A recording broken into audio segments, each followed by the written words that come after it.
Welcome back to Danny Robertson Music, where we're here to help you become that performer that you're meant to be.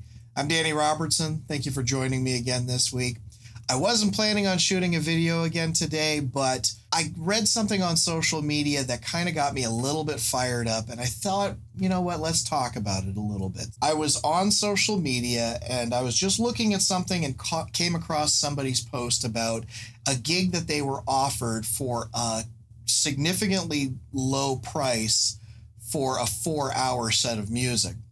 Only a couple $100, and it was for a full band. And it just wasn't a good deal, obviously, from the context of the situation. But somebody made a comment that kind of got me a little bit fired up because it came off very, very uninformed. The organizer of the event is just looking for the best deal, which I get that. But the organizer also didn't actually bother to think about how much live entertainment might cost. And the comment itself that got me fired up was, exposure pays for itself. You have to take bargain basement in order to get your name and talent out there. And I just thought, what a ridiculous comment, because in 30 years of being a live performer, and I would say about 20 of that has been in weekend warrior types of bands that do, weddings and corporate events and special events like that, I can count probably on one hand how many times I've been asked to play for exposure where it's actually manifested into another gig or another amount of money. I would say 99% of the time when somebody offers a gig to play for exposure, you're not getting anything from it other than maybe the opportunity to play another gig that will probably also be for exposure. Ooh. I think that personally, I was in one band for about 10 years that used to get asked for that kind of stuff all the time, especially in the first 2 or 3 years of the band's existence.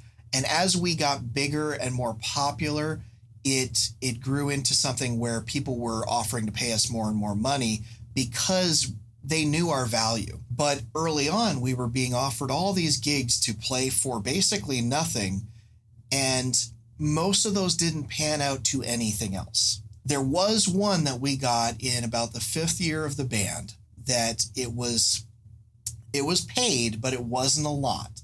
It was an outdoor mall that hosted a Friday night concert series that was free and open to the public. And it would draw in anywhere from a few hundred to a few thousand people, depending on how nice the day was and how good the band was. And for us, it ended up being this amazing gig opportunity that over time, year after year, every time we played it, we would get calls to play other private gigs or weddings or birthday parties or fun things like that. And this gig was a gig that just didn't pay very much, but it brought in more gig opportunities that were actually funding the band, okay? Now, there's 2 reasons why I loved playing that gig. One, it was a big, fun, exciting gig that did create more opportunities for us. But 2, it was open to the public. It was all ages. So as our band got older, girlfriends, boyfriends, wives, husbands, children, they were all able to come and participate and be part of that fun experience with us. And so it became one of my favorite gigs to play every year. We got to see all of our best friends and our family, and they all came out to this show because it was a free show. And it was a good, fun, family-friendly event that was in the late afternoon, and it wasn't so late at night that it was a problem. And it was great for a lot of reasons. But what it comes down to is that is a gig that I probably would have played for free every year. I enjoyed playing that gig so much that I don't feel like I needed to be paid for that one. But that was the only one. We did more than a handful of gigs for exposure, but for me, there's really only that one. And we did that gig at the mall for about 10 years. And it was always fun. It was always the gig that I would have done for free. So the real question you got to ask yourself when it comes to exposure and playing for exposure is, what are you getting out of this as a musician? Are you trying to grow your business? Are you trying to make more money? Does the offer of exposure provide value in the way that you think it will?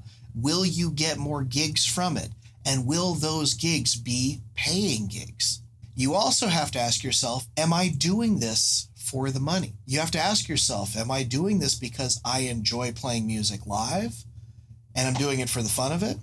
Or am I doing this because I want to make a living, make an income off of it? And that answer is different for most people.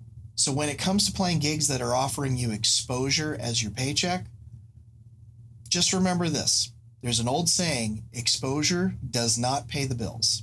If you're looking to pay the bills, hold yourself to a higher standard. Or if you think that there's value in playing that gig for the exposure, go ahead and do the gig. And as with everything I typically say on this channel, this is my opinion. It's up to you to interpret that and do that the way you see fit.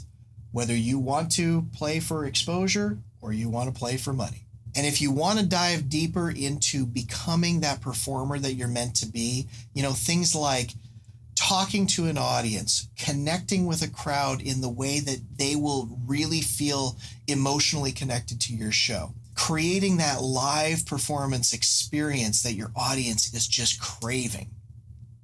We can help you with that. Come check out DannyRobertsonMusic.com. We have a lot of free guides that you can take advantage of. But if you want to dive even deeper than that, take a look at our courses and we can help you there as well, okay? Thanks for watching this week. Best of luck to you on your next great performance, whether you're doing it for money or whether you're doing it for exposure. And we'll see you soon. Take care.